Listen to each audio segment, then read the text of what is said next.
What's up everyone? Welcome to the video. We're here breaking down the Crayon 301 at New Hampshire Motor Speedway, the Magic Mile, although not really sure what's so magical about it. Kind of a boring racetrack, but you do get the cool lobster at the end if you do win the race. But anyways, it'll take place on Sunday, July 16th around 3 p.m. Eastern, but I will tell you right now, I think it's very, very unlikely we are racing on Sunday. We're supposed to have like an atmospheric river event. Only NASCAR, right? We have a hurricane in Chicago. We have the rain shortened race in Atlanta, which amazing race, by the way, like probably the best of the year.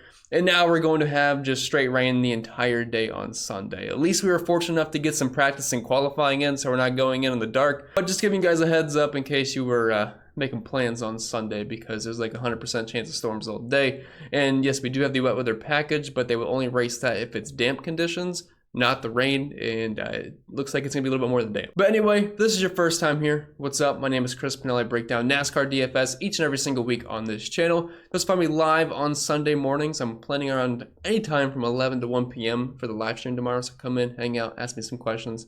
Always a good time. And we are very close to 11,000 subscribers, probably like 10-ish away, so if you guys could help me get there this week, that'd be awesome. And really quick, let me sell here a bit. I gotta mention these sponsors of the show, Prize Picks and Underdog, because they do make these videos possible. And as of right now, if you're a new user on either site, head down to the link down below in the description or the pinned comment and use promo code CPEN to get your instant deposit match bonus up to $100.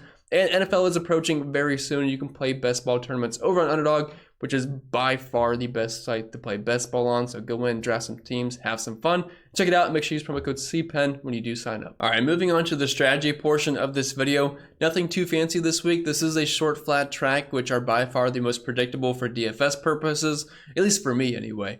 They're the ones that I tend to like the most. Now, they're usually the most boring races, but boring races are always good for DFS and betting purposes because less chaos, the better, because it's hard to account for all the variance that we see throughout the entire year, but these kind of tracks can kind of limit that a bit. But we're just looking at drivers that have performed well at short flat tracks this year, well in the next gen car, how well they performed in practice, how they qualified, and things like that. But if we're just looking at New Hampshire specifically, it's a 1 mile short flat track, most similar to probably Richmond and Phoenix. You also throw in Gateway, but they kind of ran a different package this year, and some of the loop data was messed up when I was looking at it. Like, I know the green flag speed for sure wasn't correct. They did have like a power outage, and if you guys remember that. But I would say Richmond, Phoenix are our best comps. And I would tell you one thing, I mean, Christopher Bell is the absolute man here. Just looking at track history, Martin Truex Jr. is obviously very good. And what you know, they qualified 1-2. So just looking at that, but we have 301 laps here, which is a good chunk of dominator points, whatever 70% of that is. So you're probably going to want at least 2 dominators per lineup, but I could definitely see 3 working out. The problem is it looks like the top dogs are extremely expensive this weekend, so we might have to play a couple value plays and just hope they don't wreck. But for the most part, 2 to 3 downs per lineup, and then we'll build from there. All right, and finally moving on to the driver-by-driver breakdown portion here, I do have to mention one thing first, and that is Patreon is running their free week trial. So if you want to come in, check out all the projections, ownership projections, optimizer, simulation scores, the awesome Discord, which we're in 24/7, always having a blast, and much, much more. Do cover other sports as well. Link is down below in the description for that. It's completely free, no strings attached. Just check it out if you want. If you want to stay, you can. If not, well, you can tell me to kick rocks. I don't really care. All right, so moving on to the drivers here. Let's start up top with the man, Christopher Bell, $11,200 on DraftKings, 13 over on FanDuel. You're probably thinking, why the heck is Christopher Bell this expensive this week? He's usually kind of a lower 10 to mid-tier 9K driver, but all the way up top this week. But he opened up as the odds-on favorite to win this race, and New Hampshire is a track that he absolutely crushes. I saw a stat where if you exclude one race where he finished like 38th, and he was top 5 in the race. I remember because I rostered him, and he had like 2 tire issues and got killed. He was top 5 though. But besides that race, in any series, he has not finished worse than second here. Like, this is just such a good track for him. Short flat tracks in general are really good for Christopher Bell, but New Hampshire specifically, just absolutely incredible here. But if we look at some of the numbers here, and if you're looking at the numbers this week, it's so recent track history, it's going to be the next gen races and short flat tracks, besides like a Gateway race and some of the Martinsville races. And then similar track history is going to include all short flat track races in the next gen car. Then obviously we have the season history as well. But Christopher Bell, just an animal at short flat tracks, has the most top 10s, tied with Kevin Harvick at them. So 8 race sample size here, he's finished in the top 10 7 out of 8 times. Good chunk of dominator points. Hasn't been as much of a lap leader, but with him on the pole, that could definitely change here. So I definitely like Christopher Bell a ton. And he's just so good at New Hampshire. It's going to be really tough to fade him. The problem is the price tag, but if he's going to lead us to 100 plus laps, price tag doesn't matter. You're going to have him in your lineup. And if you're looking at practice, I do think it's worth mentioning that Group B was a bit slower overall. So if you're looking at some of the practice speeds and maybe like a Bell was not as quick as Martin Truex Jr., especially in the short run here, he was in that second group and they just had some slower track conditions. So I do think you have to stagger that a bit. And if you look at the practice results here, and I do have the lap by lap data, which I think is a little bit more predictable to look at if you're looking at the data set for that, but I'll show you this part first because it just highlights how much slower Group B was overall. So even though Christopher Bell, he's like 6th here or 7th, I still think if he was in Group A, he's probably right there with Martin Truex because he had some amazing lap times. And if you're looking at the long run, he still had the best 15 lap run, even though he was in that slower group, which I think makes it even more impressive. So just something to keep in mind when we are looking at the practice this weekend. But Bell, like him in all formats, cash games, tournaments, and yes, he's expensive, but if he just leads a bunch of laps, it's not going to matter anyway. Then he has his teammate Martin Truex Jr. joining him on the front row, and these are the two top dogs you'd expect heading into the weekend, and what do you know, they're on the front row. Just the problem is the price tag, because you're spending over $22,000 if you roster both these drivers in. Thing is, though, I could see them being the two main dominators, and I could see them very easily finishing 1-2. I have not yet in my projections or simulations or anything like that, but I would be extremely shocked if Bale and Truex are not 1-2, and I'm sure they're going to be 1-2 everywhere, and they'll probably have the same odds to win, if I had to imagine. But Truex cleaned up in practice and qualifying. Obviously, was first or second in every category, had the best overall lap data, looking at the lap-by-lap numbers. Incredible at New Hampshire, incredible at short flat tracks in general. He's been amazing this year. Hard to see him as not one of the top doms, so I think you can definitely play these two together, but we will definitely have to find some value plays to make that work, because it won't be easy, but I think the majority of your lineups, if not all of your lineups, have to include at least one of these two drivers, at least one. Then we have Denny Hamlin, $10,900 here. He qualified all the way back in 20th, and it's not like he was awful in practice. They have the 4th best 10-lap run and the 5th best 15, but it's going to be pretty tough to dominate all the way back there in 20th. I don't think he's the worst play in the world. He's definitely a pivot off of Bell and Truex, but you really have to hope one of those two drivers does not dominate for this to work out, because Hamlin can work his way through the field. We know he's good at short flat tracks, but his dominator chances are definitely a lot lower than the guys up front, so I'd prioritize Bell or Truex, because we usually have seen where passing is not that easy at short flat tracks. So that is something to keep in mind, and I'll definitely be heavier on Bell and Truex. Kyle Larson starting at 15th. He's at 10.6. Hendrick just did not look that fast overall. We saw Chase Elliott was very slow in practice. We saw that Alex Bowman was very slow in practice. William Byron had a bit of a power steering issue. He still qualified well like he usually does, but he didn't even look that fast either. So I think Hendrick's a bit scary this week. And again, if you're just playing a bunch of Bell and Truex, I feel like I keep saying their names, but they just look so great on paper this weekend. It's going to be tough to fit in a Kyle Larson, especially if you're playing one of those guys. And if you're playing both, you can just absolutely cross these rest of these guys out because you're not going to be able to afford them. But Kyle Larson, I mean, with how good he's been at short flat tracks this year, you have to keep him on your radar at least, because this 5 team is so good at figuring things out as the race progresses. It would not surprise me if you see him in the top 5 in stage 3 and you're like, where the heck did Kyle Larson come from? And he's in contention to dominate. So he's on our radar, but he'll definitely be lower owned for me. Kyle Busch starting in 10th. He's not actually starting in 10th. He's going to be dropping to the rear. He actually spun in practice and qualifying, and they're going to be in the primary car still, but they will be going to the rear. And a track like this, where I'm getting dominator points at this price point, especially because he's not offering as much place differential and he's going to the rear, I'm going to have a really hard time rostering Kyle Busch. Chase Elliott at $10,200. He's starting in 18th. Just was really slow in practice. Wasn't that great in qualifying either. I don't really see him being a threat to dominate, so I probably just won't have much Chase Elliott, to be honest. Dropping down to the 9K range, William Byron, $9,900. He's starting in 7th. I bet him early in the week to win, 0.9 units at plus 1,300 over on FanDuel. Not really sure how I feel about it. He was not that fast in practice. Obviously put down a good quality lap. I'm a little bit concerned if he drops to the rear to fix a power steering issue. So that's something to keep in mind. We'll have to wait and see what Bob says throughout the weekend on that. But he's just been so fast at short flat tracks this year. I did expect a little bit more from the top 200 guys, Larson and William Byron, but it looks like they're a step below some of the JGR guys this week. If he does not have to drop to the rear, I think he should be in consideration for tournaments just based off of the speed we've seen this season at these types of tracks. But I am a little bit leery. I was definitely more of a fan heading to the weekend. Now what we've seen on track so far, I'm probably going to have to peg him down a little bit. Kevin Harvick, $9,600. He's starting in 13th. I think he's a fine play just about anywhere. Cash games will be tough because of the price point, nearly at $10,000, but definitely in play for tournaments. And I do like him on FanDuel a lot, that 11.5 price point, because he's kind of in that spot where It's tough to call him a main dominator, but he could just slow roll his way. Then once stage 2, stage 3 happens, you see him just putting down some really good laps because he's so good at tire conservation and just, I mean, it's just the thing Kevin Harvick does at these short flats. Like, he just shows up at the end and you're like, where did Kevin Harvick come from? Just puts down some great laps long in the run. And as you can see in practice, didn't fire off that fast, but then 7th in the 10 lap, 4th in the 15, 2nd in the 20, which only 3 drivers ran 20 laps. But if you're looking at the lap by lap data, he looked good, and he was in that slower Group B as well. So keep that in mind when you're looking at the overall practice times. I think Kevin Harvick would definitely be a threat here. And then we have 2 confusing guys this weekend. We got the Penske boys, Ryan Blaney and Joey Logano in the lower 9K range, starting 4th and 5th, right beside each other. It's tough to know what to do with these guys because they can be very, very hit or miss, especially Joey Logano. Logano is one of the more hot and cold drivers and just one of those guys that you have absolutely no idea what to do with him every single week because it always feels like he overqualifies where he's going to run during the race. And I could definitely see that being possible this weekend. But we do know these guys are pretty good at the shorter flat tracks. Just wasn't super impressive in practice.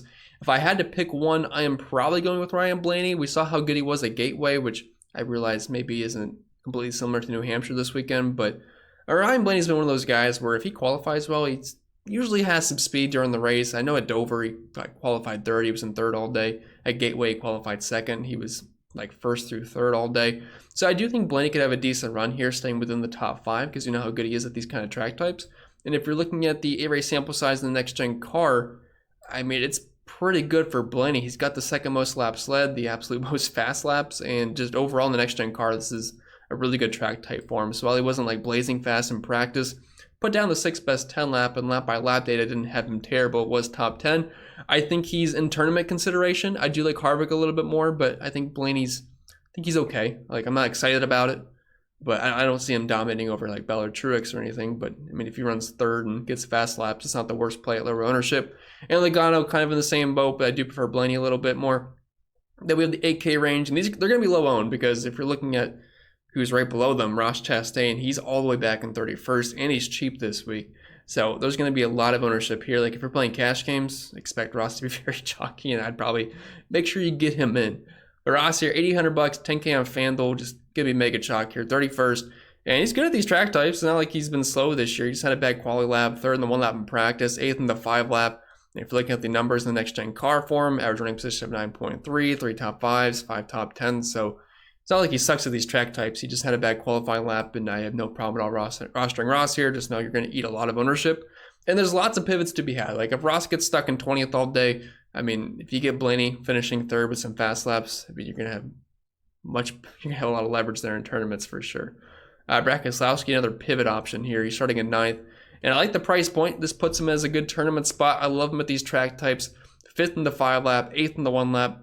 And just good at the shorter flats. We saw how well he ran, I believe, was it Richmond where he was running top 10 and then there was a late caution and he got screwed, or was that Phoenix? I'm trying to remember, but either way, I do remember it and it did hurt. But he's ran well at these tracks this year, so I think he's fine for tournaments. Tyler Reddick, I think the price point's pretty low, $8,400. He's also in a DraftKings car this week, so if you're looking for a narrative, he's got that working for him. Had borderline top 5 speeds in practice, and I believe if I was looking at the lap by lap data correct, he was fringe top 5, I believe. So he's got a decent car. Is he going to dominate? I'm not really sure, but he doesn't necessarily have to lead laps. $8,400. I realize he's starting pretty close to the front, but if he can kind of stay in that spot or gain a couple and pick up some fast laps along the way, I think Reddick's totally fine. And if this does have similarities to Phoenix, well, he had a pretty fast car at Phoenix too. Eric Almirola, $8,200. He's starting in 3rd. Just makes it really tough to play him. I like him at these shorter flat tracks. Wasn't amazing in practice, but obviously qualified very well. I would prefer getting the Reddick or Keselowski much more, and Bubba Wallace, just because they're starting a little bit further back and it looks like they have faster cars on paper. I think Almirola just out-qualified himself. Like, I think he could probably finish around 10th or 12th. I think it's possible, but you're losing spots that are starting at 3rd. So don't really feel too comfortable with him this weekend. Bubba also in that DraftKings car with his teammate Tyler Reddick. He's $8,000. This kind of in the same exact boat. Like, these guys are all the same plays. Well, Ross is obviously just a very popular place differential play if we exclude Almirola. Keselowski, Reddick, Wallace, all basically the same plays here, and they're sandwiched in between place differential guys like Bowman, Gibbs, and Ross, who are all underpriced this weekend. So make for some excellent leverage plays. That passing is going to be rough, and these guys can stay kind of where they start, or maybe gain a spot or two and pick up some fast laps. That's their path to victory. Alex Bowman here starting us off in the 7K range. He's starting all the way back in 25th. And he was basically driving a lawnmower. I'm not really sure what's wrong with some of these Hendrick cars this weekend, but just didn't really show any speed whatsoever. And if we're looking at the sample size here in this recent track history, 8 races for him, just have 3 top 10s and 5 top 15s, but hasn't really been in the top 5 at all. And he's got an average finish 17.6. Now a couple of poor finishes can skew those numbers a little bit, but I am not the biggest fan of Bowman here. I do think pivots like Bubba, like Reddick do make sense here.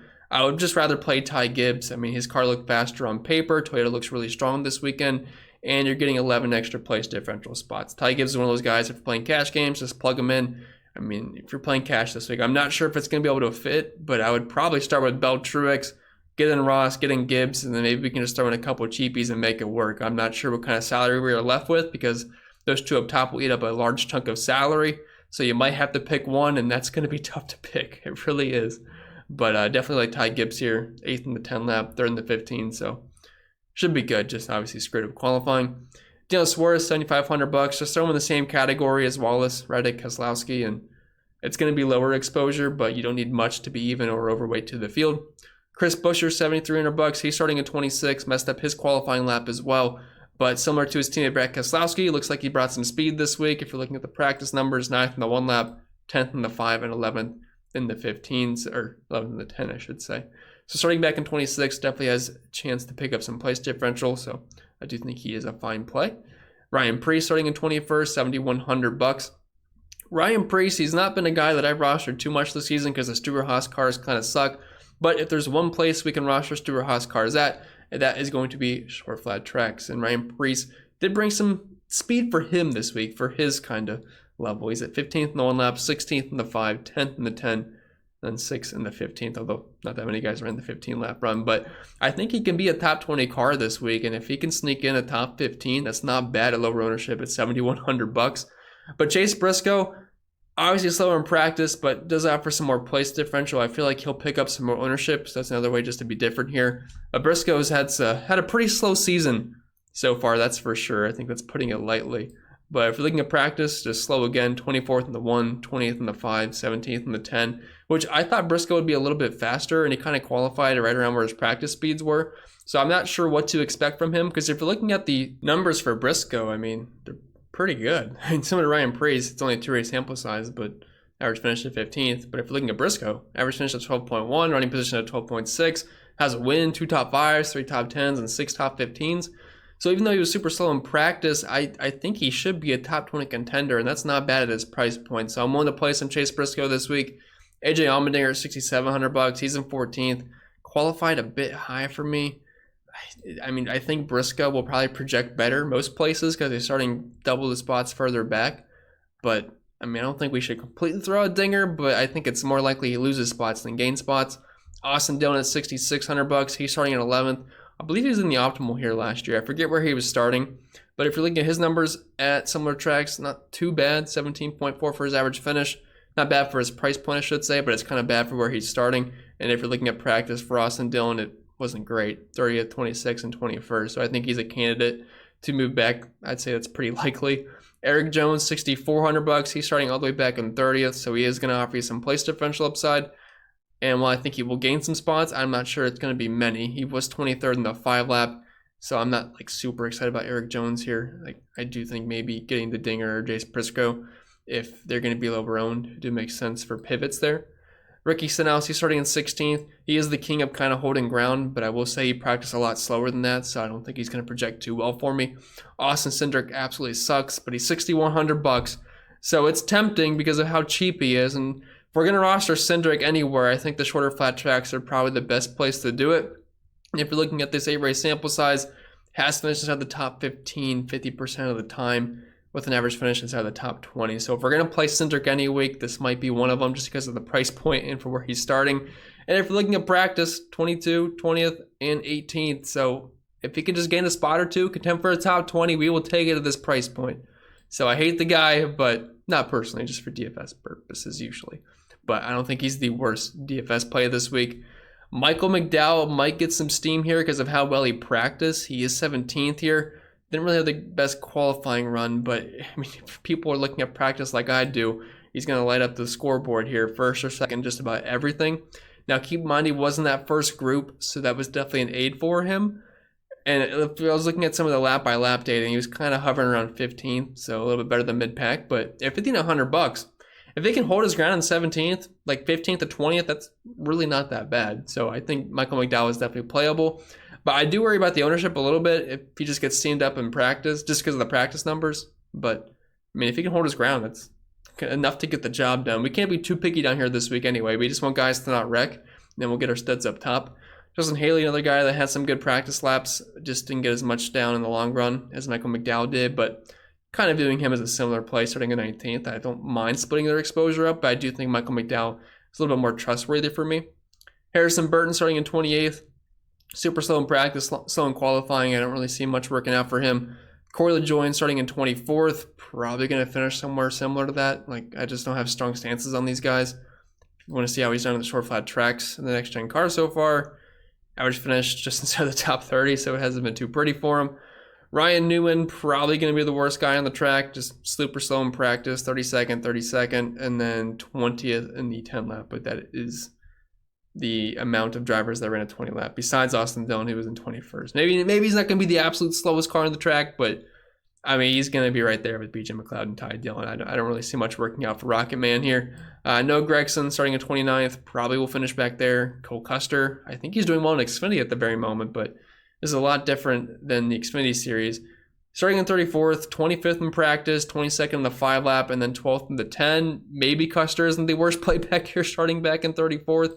He is in a Rick Ware car though, so it's tough to trust that, but look, I'm not going to get too picky. If he allows me to get in a Truex Bell lineup, then I'll do it.